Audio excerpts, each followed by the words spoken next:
Welcome to our deep dive into the world of interface design.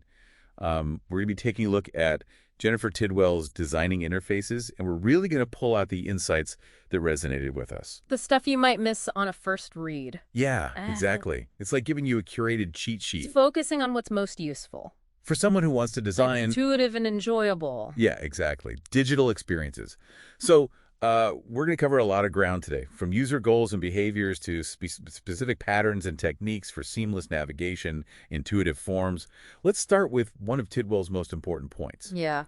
Designing interfaces is about designing for people. People. Remember, you are not the user. Right. That's so easy to fall into that trap as a designer. Oh, yeah. You just assume everyone uses technology the same way you do. But the reality is users are diverse. They have a wide range of needs and behaviors. So how do we avoid that trap? How do we step outside of our own assumptions and really understand our users? Well, Tidwell suggests thinking of software interactions as conversations. Ooh. Right? In a conversation. Okay. You pay attention to the other person's cues. Yeah. And you adjust your communication style accordingly. So it's like you wouldn't explain quantum physics to a 5-year-old the same way that you would to a physics professor. Exactly. You need to consider your user's skill levels, how often they'll use your product, even their attitude towards the subject matter. Okay. For example, someone using a banking app probably expects a much more serious and secure experience than someone who's playing a mobile game. Right. You know what I mean? Yeah. Totally. And speaking of goals, Tidwell emphasizes that users always have goals when using software. We need to understand those goals and design our interfaces to help users achieve them without unnecessary friction. Without a doubt. It's about anticipating what users want to do and then making that path as smooth and intuitive as possible. Okay, so let's unpack some common user behaviors that Tidwell highlights. Sure. And talk about how we can design for them. One of the first she mentions is safe exploration. The safe exploration. And she argues that people are more likely to try things if they know they can undo them. It's like having a safety net, right? Yeah. Multi-level undo, clear ways to reverse actions. Yeah. Interfaces that encourage experimentation without that fear of irreversible consequences. It's so true. Think about how empowering that undo button is. Yes. You know, like it lets you explore different features without worrying about messing things up. You know, that reminds me of the first time I used Photoshop. I was so intimidated by all the tools and menus. It's a lot. But knowing that I could always undo any mistakes made me feel so much more comfortable experimenting and exploring. Exactly. And that's what we want for our users. Yeah. Right? A sense of freedom and confidence to explore the interface. Yeah. Another important behavior that Tidwell discusses is instant gratification. Yeah. You know, that first impression really matters. Yeah. Users want those quick wins early on. It's like that feeling of satisfaction when you download an app and it takes you through like a quick, engaging onboarding process. Yes. You immediately feel like you're getting value from the app. Absolutely. Think about clear entry points. Okay. Concise tutorials that get users up to speed quickly. Okay. And immediate feedback that confirms their actions. Okay. For example, if someone adds an item to their shopping cart, have a little animation or a confirmation message that pops up to acknowledge the action. Those little subtle design choices can make a big difference in user engagement. Now, here's a behavior I think we're all guilty of. Satisficing. Oh. Tidwell points out that users often settle for the first solution that kind of works, even if there's a better way. It's like using the same old shortcut on your computer. Right. Even though you know there's probably a faster, more efficient way to do it. Yeah. Or sticking with a familiar website, even though a competitor might offer a better experience. It's comfortable. So how do we combat that as designers? That's the challenge. How do we make the best way the most obvious one for users? It's about simplifying those complex workflows, anticipating common user errors, really thinking through the most intuitive path for each task. Okay. Might involve conducting user testing to see where people get stuck, and then refining your design based on their feedback. So it's iterative. Absolutely. It's about making the optimal path feel like the most natural and effortless one. Exactly. Tidwell also brings up perspective memory. which is a fancy way of saying that people are forgetful. It's true. And we need to design interfaces that support those memory lapses. Yeah. Tidwell suggests providing reminders, retaining data from partially completed forms so users don't have to start over, and offering bookmark-like lists of objects or tasks they might want to return to later. I've definitely appreciated websites that save my progress in a form, even if I accidentally close the tab. It's like a lifesaver. I know. It makes such a difference. It does. It really does. It goes back to that idea of reducing cognitive load and making that experience as smooth as possible for the user. Right. You know? Absolutely. Let's talk about streamlined repetition. Okay. Nobody enjoys doing the same thing over and over again. No. Think about all those repetitive tasks we do on computers. Oh, so many. Copying and pasting text, formatting documents, sending emails. Oh, yeah. You know, those tasks can be major time sucks if they're not streamlined. Yeah. And Tidwell has some good advice on how to tackle this. She suggests incorporating features like keyboard shortcuts, scripting, and macros to automate those repetitive actions. For sure. Power users will appreciate that. Yeah. Right. It's about giving users those tools they need to work more efficiently. Exactly. For example, if you're designing a spreadsheet application, you could include keyboard shortcuts. Oh, of course. For common tasks like sorting data or inserting formulas. Or if you're designing a photo editing program, you could allow users to create custom actions that automate a series of edits. Love it. You know, and those features can be real game changers. Oh, for sure. For people who use those applications frequently. Absolutely. And of course, we can't forget about accessibility. Right. Tidwell stresses the importance of keyboard-only design. Yeah. Making sure your interface can be used effectively with only a keyboard benefits people with motor difficulties. Yeah. Plays a key role in supporting assistive technologies. Right. Think about clear focus states, logical tab order, and keyboard shortcuts for all major functions. It's not just about good design. Yeah. It's about inclusivity. Absolutely. Yeah. We need to make sure that our designs work for everyone, regardless of their physical abilities. Yes. Or the way they interact with technology. 100%. Now, before we jump into the specifics of navigation and visual style, let's take a step back and talk about information architecture, or IA. IA. It's the foundation of good design, right? Right. It's how we structure and organize content to make it easy to find, understand, and use. It's the blueprint for your website or app. You know, if that blueprint is confusing or disorganized, the final product's going to be too. Right. Tidwell emphasizes that IA is all about creating a clear and consistent structure that guides users to the information they need. So where do we begin with IA? What are the key principles to keep in mind? So Tidwell stresses the importance of separating information from presentation. Okay. In other words, we need to design the underlying structure of the content before we even start thinking about the visuals. Like building a house. Yes. You wouldn't start decorating before you have a solid foundation and framework in place. Exactly. Right. You got to have that good structure. Yeah. Designing that underlying structure first ensures that we're taking a user-centered approach. Okay. Right. We're focusing on organizing the content in a way that makes sense to the user rather than just trying to make it look pretty, you know. Makes sense. Tidwell also highlights a concept called mutually exclusive, collectively exhaustive. Yes. What exactly does that mean? Okay, so that's a fancy way of saying that our categories should be clear and distinct with no overlap. Yeah. And that everything should have a place. Okay. Think of it like a well-organized filing system. Okay. You wouldn't want to have a file folder labeled receipts. Right. That also contains invoices and contracts, would you? No, that would be a nightmare to navigate. Exactly. Everything needs to have a clear and logical place. Right. Now, when it comes to complex tasks, Yeah. Tidwell suggests chunking up the process into smaller, more manageable steps. Love that. This is especially helpful for tasks that involve multiple steps or decisions. Right. Think about things like online ordering processes or setting up a new device. Yeah. Breaking those tasks down into smaller chunks makes them feel less overwhelming and easier to follow. So how do we ensure we're designing for both novice and experienced users?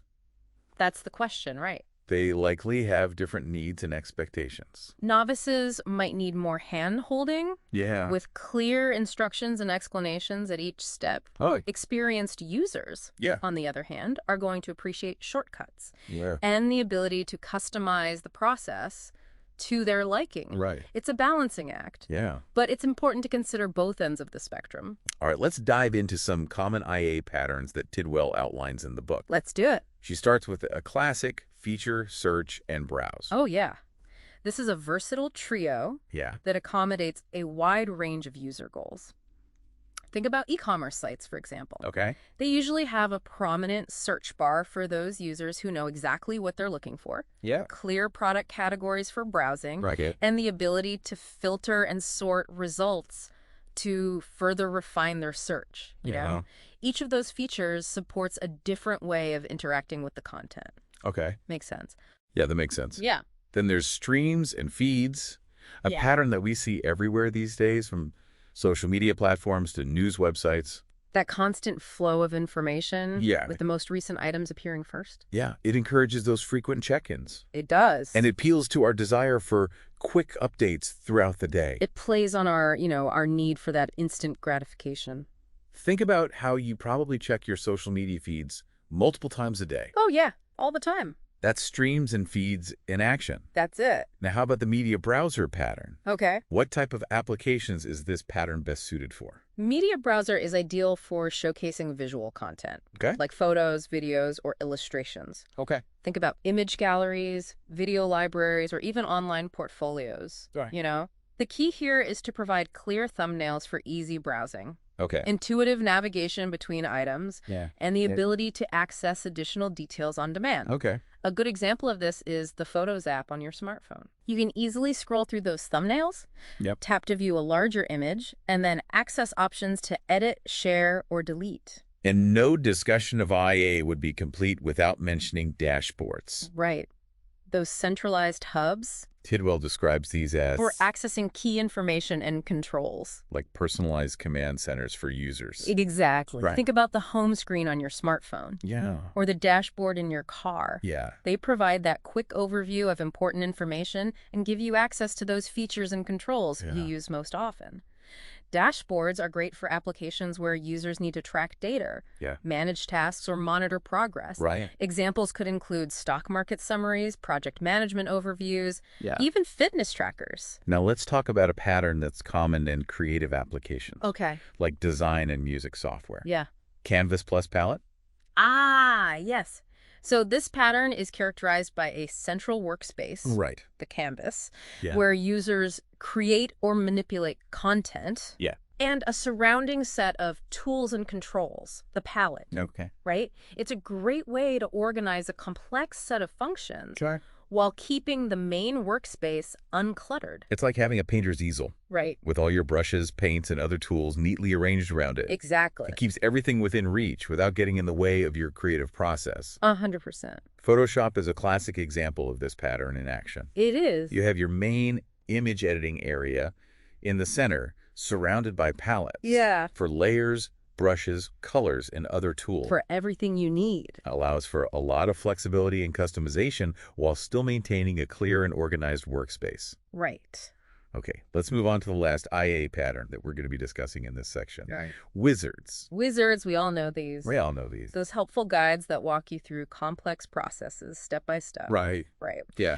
They're especially useful for tasks that involve a specific sequence of actions or decisions. Think about things like installing software, setting up a new device, making an online purchase. Okay. Wizards provide a clear path for users to follow, breaking down that process into manageable chunks and ensuring that they complete each step in the correct order. Yeah, and Tidwell makes a good point about designing wizards for both novice and experienced users. Yeah, gotta cater to both. Novices might need more detailed explanations and hand-holding. Yeah, they need that extra help. While experts will appreciate options to skip steps. Of course. Or customize the process to their liking. Right. It's about finding that balance. Between providing enough guidance for new users without frustrating those who are already familiar with the process. Exactly. It's a tough one to get right sometimes. Now that we've got a solid understanding of IA, let's shift our focus to navigation. Navigation. It's all about helping users find their way around our website or app. Tidwell reminds us that every time a user opens a new screen or interacts with a new element, Yeah. there's a cognitive cost involved. It's like entering a new room. Right. It takes a moment to orient yourself, figure out where everything is. Right. Good navigation minimizes that cognitive load, Yeah. provides those clear signposts, intuitive pathways, and a consistent layout.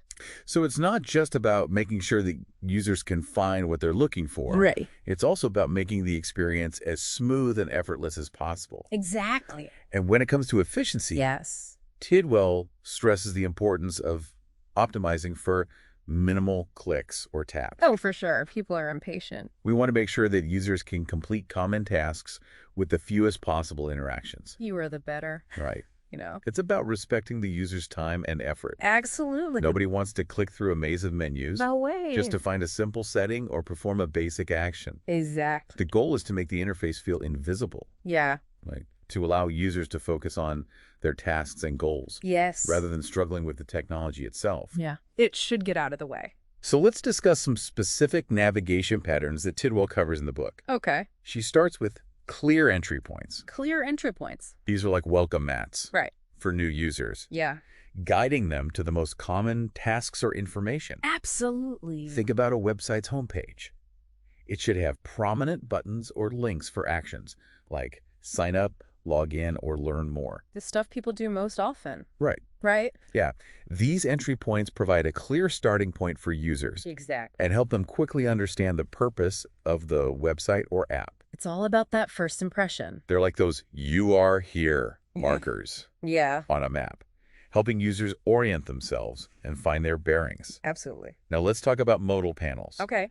These are those pop-up windows or dialog boxes Right. that appear on top of the main content, requiring the user's attention. They grab you. Right. You got to deal with them. So I've seen these used for things like login screens, Yeah. confirmation messages, or forms that need to be filled out. Classic use cases. They can be effective Yeah. for focused tasks, Sure. but Tidwell cautions against overusing them. They can be disruptive if you use them too much. Right. You know what I mean? Yeah. You got to use them strategically. So the key is to make sure that they're relevant to the task at hand, Right. that they're clearly labeled and easy to understand, Absolutely. and that it's obvious how to close them and return to the main content. Seamless as possible. It's all about minimizing that disruption and maintaining a sense of continuity for the user. You got it. Now, how about deep links? Deep links. These allow users to jump directly to specific content within a website or app. They're great for sharing or bookmarking. Okay. You know what I mean? Yeah. Specific pieces of content. So, like, for example, Yes. a news article might have a deep link Uh-huh. that takes you directly to a specific section or quote, Right to the good part. or a product page might have a deep link Uh-huh. that takes you directly to the reviews section. Right to where you want to go. So they're like shortcuts Exactly. that bypass the main navigation and take you directly to your destination. Love deep links. And for those tasks that involve a linear sequence of steps, Oh. Tidwell recommends using a progress indicator A progress indicator. to provide feedback to the user. Yeah.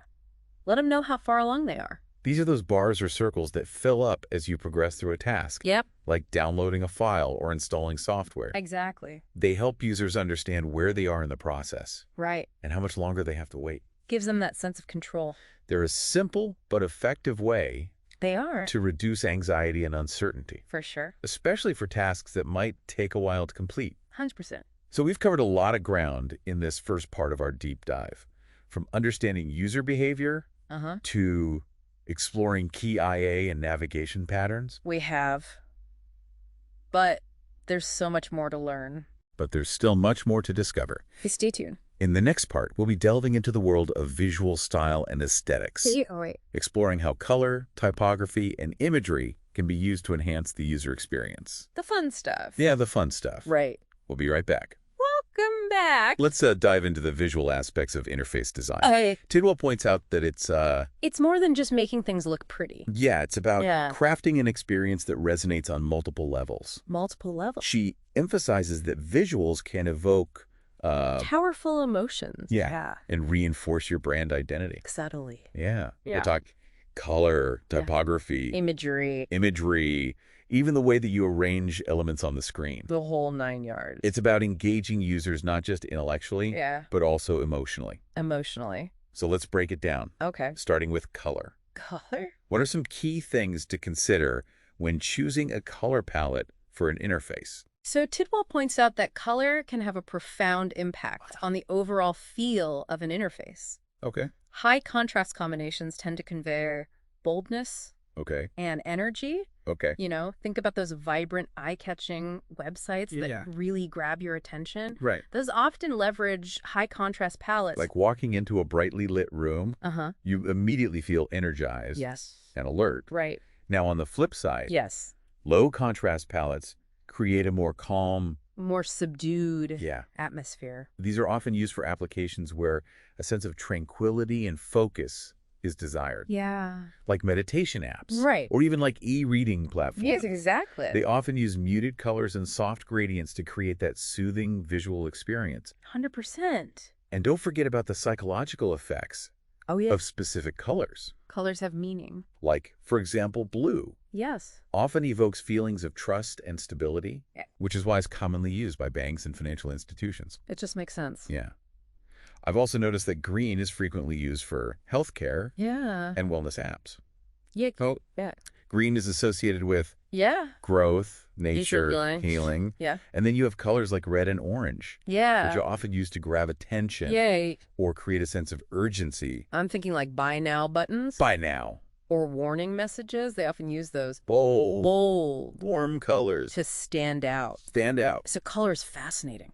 It is. It's this powerful tool that can be used to guide the user's attention. Yeah. Evoke emotions. And reinforce your brand identity. All of that. Now, just like colors, different typefaces have distinct personalities. They do. And can evoke a wide range of feelings. A wide range. Tidwell provides a really thorough overview of the different categories of typefaces. She does a deep dive on that. She talks about serif fonts. Sans serif fonts? Yeah. Even monospaced fonts. Monos. Each with its own unique characteristics. Yeah. And uses. So serif fonts. Yeah. Those with the little feet at the ends of the strokes are generally best for large blocks of text. Yeah. Like think about books or articles. Yes. They often use serif fonts because those serifs help guide the eye along those lines of text. Makes it easier to read. It makes it easier to read. Yeah. And I remember learning that sans serif fonts, those without the feet, tend to be better for headlines and shorter bursts of text. Yeah. Because they have a more modern and clean look. Modern and clean. And then you have monospaced fonts. Monospaced, where each character occupies the same amount of horizontal space. Right. So those are commonly used in coding environments. Okay. Because they ensure that the code and data are properly aligned. So when choosing typefaces for an interface, it's important to consider not just the aesthetics, of course, but also the practical considerations of readability. And clarity. Absolutely. Tidwell also emphasizes the importance of choosing typefaces that convey the desired mood and tone. Right. So a playful handwritten font might be perfect for a children's app, but it would feel really out of place on a corporate website. Right. It's all about creating a consistent and appropriate visual language that supports the overall message and purpose of the interface. Now let's talk about imagery. Photos and illustrations. They can add a lot of personality and visual interest. Yeah, they can. To an interface. Right. But Tidwell reminds us to use them thoughtfully. They can be incredibly powerful. Yeah. But they can also be distracting. Right. If they're not chosen and placed carefully. I'm thinking of those websites that are just bombarded with images. Oh, yeah. It can be really overwhelming. Information overload. And make it difficult to focus on the actual content. It's too much. Yeah. It's important to consider the emotional impact of images and to avoid using generic or cliché stock photos whenever possible. You want to choose images that are authentic, relevant to your brand, and that genuinely enhance the user experience. So quality over quantity when it comes to imagery. Absolutely. And it's not just about the images themselves. Okay. It's also how they're integrated into the overall design. Right. You want to make sure that they're placed in a way that complements the layout. Okay. And doesn't create visual clutter. Tidwell introduces an interesting concept called skeuomorphism. Skeuomorphism. Which is where visuals resemble real-world objects. To make the interface more familiar. And intuitive. So think about those early calendar apps. That look like physical calendars. With the leather binding and those torn-off page animations. Or those notepad apps that mimic the look and feel of a real notepad with the lined paper and a virtual pen. Right. It can be a really helpful way to introduce new users to technology. Yeah, I remember those early iPhone apps. Oh, yeah. They really leaned into that skeuomorphic aesthetic. For sure. But I feel like skeuomorphism isn't as prevalent these days. It's not as trendy. Have design trends shifted away from that approach? Well, I think yes and no. Right. While that hyper-realistic skeuomorphism isn't as popular as it once was, I think that underlying principle of using those familiar metaphors and visual cues is still really relevant. So it's not about replicating real-world objects exactly. Right. But rather using those familiar concepts and visual cues to make the interface more approachable. More approachable and understandable. Exactly. Now let's shift gears and talk about mobile interfaces. Mobile interfaces. Designing for the small screen presents a whole new set of challenges. A whole new set. You have to consider those constraints like screen size, touch input, and varying network conditions. Network conditions, you got it. Tidwell emphasizes the importance of reducing scrolling and prioritizing vertical layouts. So important. Think about how you typically use your smartphone. You're mostly scrolling up and down, right? Up and down. It's rare that you're scrolling horizontally on a mobile device. Not very often. And I've noticed that mobile websites and apps often use a single column layout with the content stacked vertically. Vertically. Makes sense. Yeah. It's about optimizing for that vertical flow. Vertical flow. And minimizing the need for horizontal scrolling. 100%. And it's not just about the layout. Okay. You also have to consider the size and placement of interactive elements. Oh, yeah. Tidwell highlights the need to use large touch targets. Large touch targets. For buttons and links. Yeah. I've definitely experienced that frustration. Of trying to tap a tiny button on my phone and accidentally hitting the wrong one. The worst. So you want to make sure the touch targets are large enough to be easily tapped with a thumb. And they're spaced far enough apart to avoid those accidental taps. Absolutely. Tidwell also talks about minimizing the number of taps needed to complete tasks. Less is more. It's all about efficiency. Efficiency. And streamlining that user experience. Streamlining. Right. Yeah. And what about data usage? Data usage. And loading times. Loading times. Those are especially important considerations. Absolutely. For mobile design. You got it. Users are often on the go when they're using their mobile devices. Right. And they might be on limited data plans. Limited data plans. So it's crucial to optimize your designs for fast loading times and minimal data usage. You don't want to drain their battery or eat up all their data. Nobody wants to wait forever for a page to load. Nope. Especially when they're trying to do something quickly on their phone. Exactly. So let's dive into some specific mobile design patterns that Tidwell discusses in the book. Okay. She starts with the vertical stack. Vertical stack. It's pretty much the standard layout for mobile interfaces these days. So the vertical stack involves stacking content vertically. Minimizing the need for that horizontal scrolling. Right. Think about social media feeds, news articles, or product listings. Product listings. They all typically use this pattern. It just works. It's a simple but effective way. It is. To present content in a way that's easy to scan and navigate. Easy to scan. On a small screen. 100%. Now, another common pattern is the film strip. The film strip. This is often used for showcasing a series of images or screens. Like those onboarding flows where you swipe through a series of screens that introduce the features of an app. Right. Or image galleries where you swipe left or right to view different photos. Exactly. Visually engaging way to present content allows users to easily move back and forth between items. Tidwell also talks about touch tools. Touch tools. Which are interactive elements that are revealed on demand. On demand. Usually through a tap or a gesture. Right. These are great for keeping the interface uncluttered while still providing access to important controls. So things like those video playback controls that appear when you tap the screen. Or those menus that slide in from the side when you swipe. It's a clever way to maximize usable screen space. Without sacrificing functionality. You got it. Now let's move on to forms and controls. Forms and controls. Those essential elements for gathering input from users. Right. Forms are everywhere. They are. From signing up for accounts. To making purchases. To filling out surveys. We encounter forms all the time online. All the time. Tidwell emphasizes the importance of making forms as painless as possible. nobody enjoys. By following design best practices. Filling out long, complicated forms. Right. So it's our job as designers to make that experience as smooth and efficient as possible. So what are some specific form patterns that Tidwell recommends? One of the first ones she mentions is forgiving format. Forgiving format. Which is all about not punishing users for those minor formatting errors. Yeah. You know? I've been frustrated by those forms that require you to enter phone numbers or credit card numbers in a specific format. With dashes or spaces in certain places. Yeah.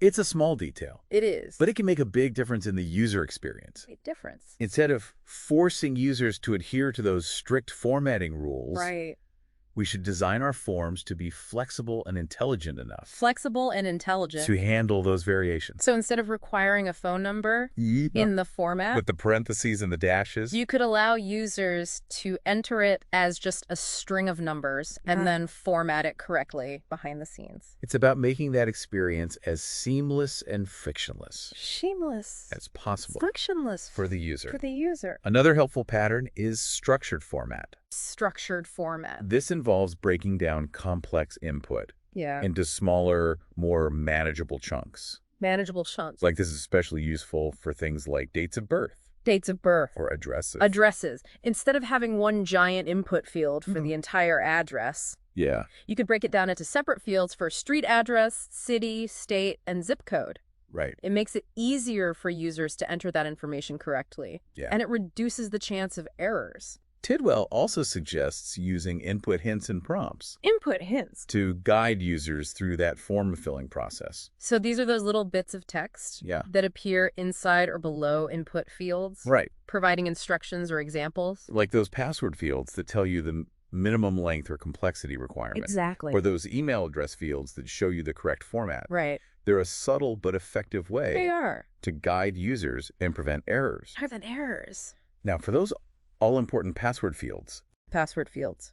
Tidwell recommends using a password strength meter. Password strength meter. To give users real-time feedback on their password choices. Give them that instant feedback. These are those little indicators that show you how strong your password is. Usually with a color-coded bar. Yeah. Or some other visual representation. They encourage users to create those secure passwords. Yes. Without having to guess at the requirement. It takes the guesswork out of it. And to save users time and prevent typos, Tidwell suggests incorporating auto-completion into your forms. So this is where the form predicts what the user is going to type. Right. And offers suggestions. Yeah. It's commonly used for things like email addresses. Addresses. Right? Even search queries. Search queries. It can save users a lot of time and effort. Now, before we wrap up this section, let's touch on the concept of UI systems and atomic design. Atomic design. Tidwell explains how these systems can help create more cohesive and scalable interfaces. I've heard about atomic design. It's all the rage these days. It's that approach to designing interfaces where you break down the design into smaller, reusable components. Right. Yeah. It's like building with Lego bricks. I love that analogy. You start with the smallest building blocks. The atoms. Yeah. Call atoms. Things like buttons. Icons, typography styles. Then you combine those atoms into larger components called molecules. Like search bars, navigation menus. And then you combine those molecules into even larger components called organisms. Like entire web pages or app screens. It's a hierarchical system that allows you to create that consistent visual language. And reuse those components. Across your entire interface. It's so efficient. So this approach has a ton of benefits. It does. Promotes consistency, efficiency. Maintainability. Yeah. Designers can work more efficiently. Yeah, they're not reinventing the wheel. Because they're not reinventing the wheel every time. They create a new element. Right. And from a user perspective, it creates a more predictable and intuitive experience. Because those same design elements are used consistently throughout the interface. It's all about consistency. And Tidwell makes a good point about the importance of considering accessibility. Yes. From the ground up. At the ground up. When designing a UI system. Just makes sense. So if you bake accessibility into those core building blocks. There's atoms. Yeah, those atoms. Right. then everything you build with them will also be accessible. Exactly. It's much more efficient and effective than trying to retrofit accessibility later on. 100%. So we've covered a lot of ground in this part of our deep dive. We have. Exploring the visual side of interface design. The visual side. From color and typography. To imagery. To imagery. And mobile-specific considerations. Mobile considerations. Yeah. But there's still more to discuss. There's always more. In the final part of our deep dive, yes, we'll bring all these insights together and talk about how we can apply them to create truly exceptional user experiences. Can't wait. Welcome back to the final part of our deep dive into designing interfaces. We've explored a lot of really great material about user behavior and information architecture, navigation patterns, and even delved into like the visual aspects of design. Yeah, we've covered a lot. So now it's time to kind of bring it all together and think about how these principles can be applied to craft truly exceptional user experiences. Yeah. How do we put it all into practice? Right. And one of the biggest takeaways for me from Tidwell's book is just the emphasis on simplicity and clarity. Yeah, I agree. It's so easy to get caught up in like bells and whistles. Yeah. All the fancy stuff. But ultimately, the best designs are the ones that just get out of the user's way. Yeah. You know, it's about reducing that cognitive load we talked about. Yeah. Eliminating distractions. Yeah. Creating a seamless flow from one step to the next.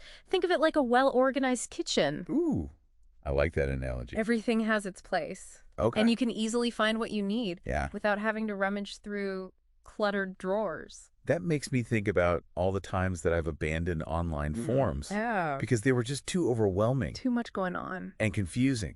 Like too many fields, unclear instructions, right, error messages that made me just want to pull my hair out. The worst. Tidwell uses the example of a well-designed form yes, to illustrate this point. So clear and concise labels, easy to understand input fields. Yeah.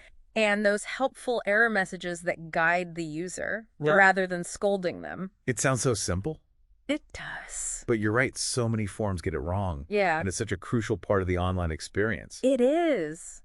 I mean, whether you're buying something, creating an account, filling out a survey, forms are everywhere. They really are. And just like with those well-organized kitchen drawers, right, a well-designed form just reduces frustration. Yeah. And allows that user to focus on the task at hand. Tidwell also talks about the importance of a clear and consistent hierarchy when it comes to navigation. Yeah. She suggests thinking of your website or app as a building. Okay. With different floors and rooms. I like that. Each screen should have a clear purpose. And a logical place within that overall structure. Yeah, it needs to make sense. Just like in a building. Right. You need clear signs and directions to guide users. Signage is so important. Helping them understand where they are. And how to get where they need to go. Exactly. It's about creating that sense of place and orientation. So users don't feel lost. Or disoriented. Right. And when it comes to visual style. Yes. Tidwell reminds us that less is often more. Less is more. It's about choosing a limited color palette. Using white space. Effectively. White space. And avoiding that temptation to cram too many elements onto the screen. Yeah, we've all seen those websites that are just... Oh, yeah. A visual assault. Just an assault on the senses. Many colors. Flashing banners. Pop-ups everywhere. All competing for your attention. It's exhausting. It is. A well-designed interface should be visually appealing and engaging. Yeah. But it shouldn't overwhelm the user. Right. It's about finding that balance between visual interest and clarity. And one thing that I really appreciate about Tidwell's approach is that it's not just about following like a rigid set of rules. It's not a rule book. She encourages us to be creative and to experiment. Try new things. To find what works best for our specific users and contexts. Yeah, because every project is different. Right. Every situation is different. She even reminds us that sometimes breaking the rules can lead to innovative and delightful user experiences. Sometimes you got to think outside the box. It's about understanding the why behind the principles. A why. And then using that knowledge to make informed design decisions. Exactly. As technology continues to evolve at such a rapid pace. It's moving so fast. It's more crucial than ever to keep the user at the center of our design process. Always the user. We need to truly understand their needs, their behaviors, and their goals. Yeah. And we need to use our skills and our creativity to craft interfaces that empower them, make your lives easier. And maybe even bring a little joy to their day. A little joy. Well said. Well, thanks for joining us on this deep dive into the world of interface design. It's been fun. We hope you've gained some valuable insights from Jennifer Tidwell's Designing Interfaces. A fantastic book. Remember, the most effective interface designs are often the ones that disappear. The invisible interface? Those that allow users to focus on their tasks and achieve their goals effortlessly. That's the goal. Until next time, keep exploring, keep learning, and keep designing.